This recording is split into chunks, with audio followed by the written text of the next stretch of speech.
Alors, ça sera, là, vous voyez, encore plus bref. Juste pour dire que cette fraternité, donc, c'est comment on grandit ensemble. La fraternité est contestée aujourd'hui comme terme.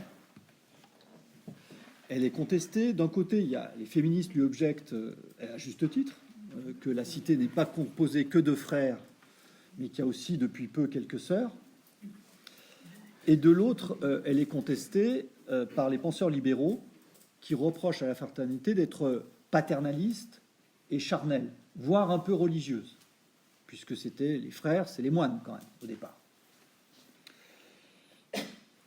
Et donc on a trouvé récemment deux mots alternatifs, deux mots différents, excusez-moi, avec lesquels on voudrait changer la fraternité. Donc il y a le beau mot de solidarité, voilà, et le deuxième mot, c'est l'adelphité.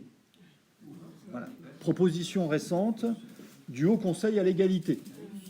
Adelphité, parce que Adelphus, c'est la matrice, et donc on vient d'une même matrice. Il n'y a pas de mot en français pour signifier la relation frère-sœur. Voilà. Donc adelphité, on vient de la même matrice, et donc voilà, adelphité, personne ne connaît ça, et c'est très sérieusement, on voit qu'il y a des conseils qui servent en France, hein. Ils ont inventé des trucs que personne ne comprend, et voilà, très sérieusement. Alors, voilà la proposition de la modification de la Constitution. Le peuple français proclame solennellement son attachement aux droits de l'homme, non, aux droits humains, et aux principes de la souveraineté nationale, tels qu'ils sont définis par la Déclaration de 1789, confirmés et complétés par le préambule de la Constitution, ainsi qu'aux droits, etc. Et désormais, la devise s'appellera liberté, égalité, adelphité. PH, ouais. En vertu de l'application des principes d'égalité et de liberté, la République garantit les droits à la contraception et à l'avortement, ainsi que le droit à une vie sans violence sexiste et sexuelle. Voilà. Ça date de quand, ça ? Il y a 6 mois. Non, pardon, 18 avril 2018. Ok. Au Conseil à l'égalité.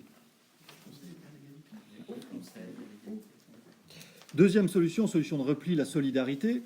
Forcément, le grand inventeur Léon Bourgeois. La solidarité, je rappelle, n'est pas la générosité, conçue au sens classique du terme. La générosité, c'est renoncer à ses propres intérêts au profit des intérêts d'autrui. La solidarité postule qu'en défendant l'intérêt d'autrui, je défends aussi mes intérêts.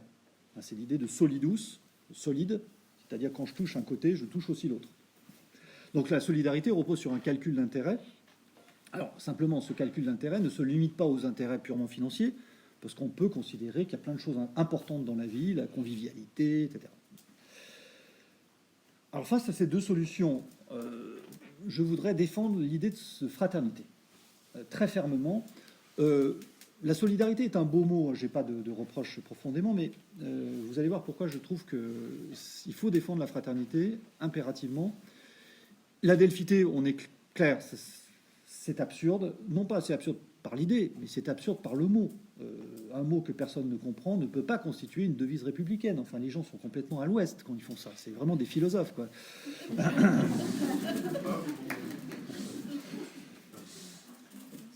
Pourquoi défendre la fraternité ? Parce que ce qu'on ne voit pas, c'est que le sens profond de la fraternité, ce n'est pas un idéal positif.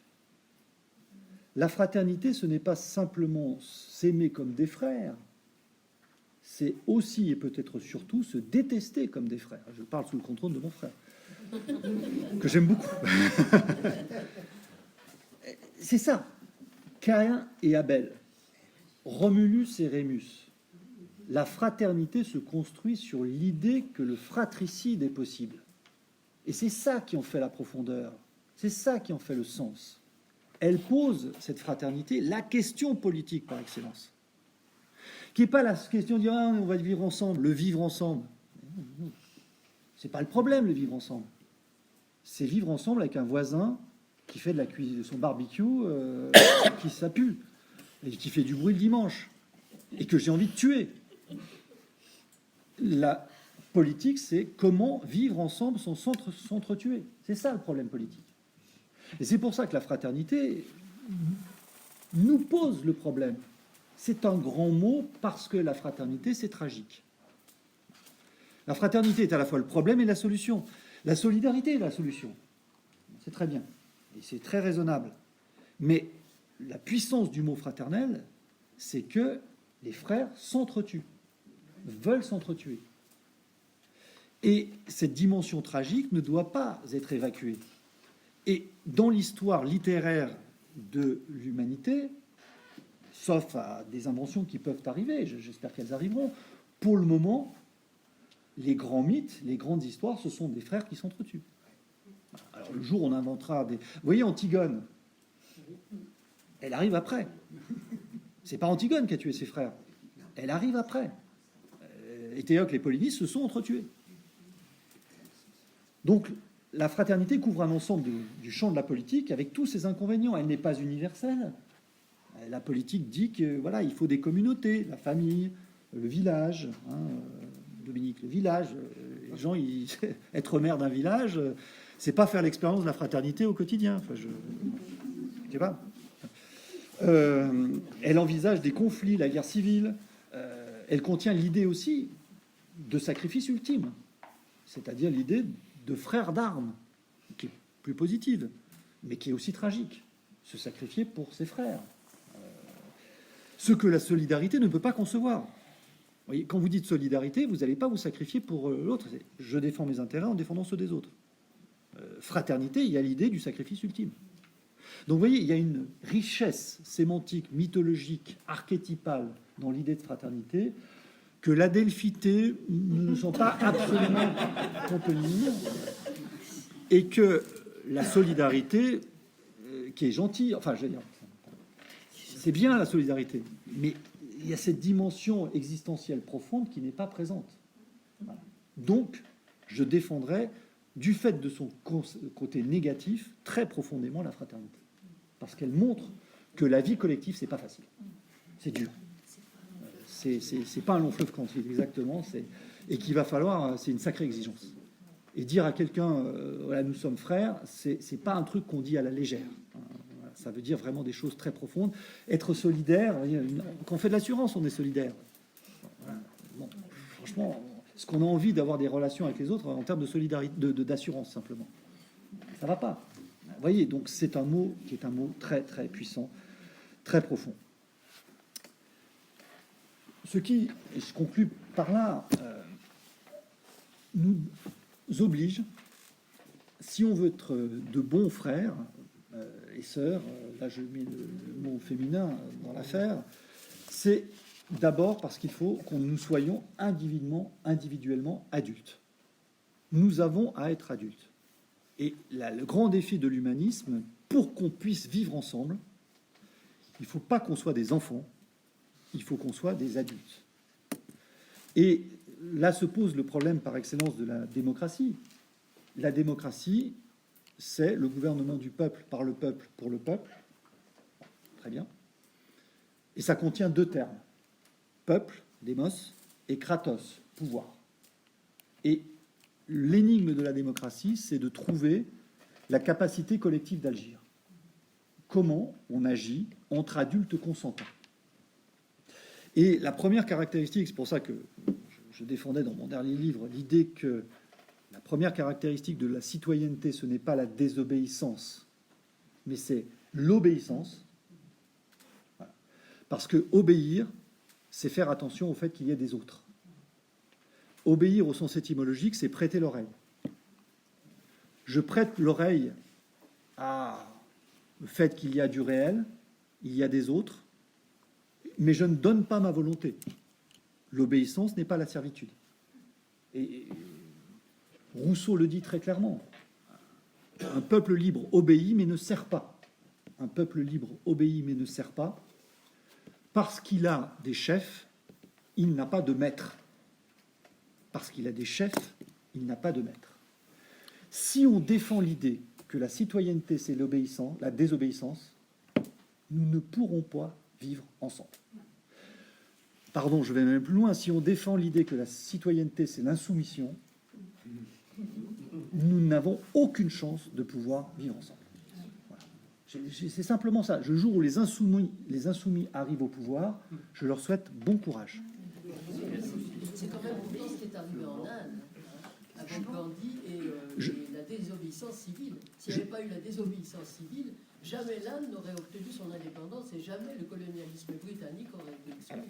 Quand même, il faut penser à ces figures de désobéissance. Je suis en désaccord sur la figure de Gandhi, mais ça supposera un gros débat. C'est-à-dire que moi, personnellement, j'ai honte, hein, mais je n'aime pas Gandhi. Mais c'est pas une question d'aimer pas. Non, parce que je pense que Gandhi était contre l'indépendance. Ah bon? Ouais. Gandhi trouvait Hitler très sympathique. C'est pas vrai. Si.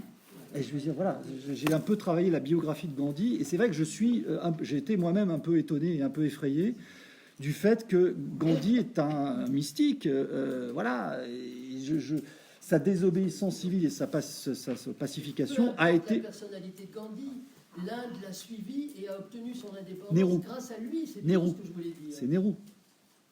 Mais écoutez, Nehru est arrivé après. Enfin, vous savez bien Nehru qu'il y a pas contre- eu la désobéissance civile. L'indépendance Tous les est arrivée. mouvements gandiens, les Britanniques, qui étaient des racistes épouvantables, hein, qui écrivaient sur les clubs qu'ils avaient ouverts Alors- Dogs and Indians are not allowed.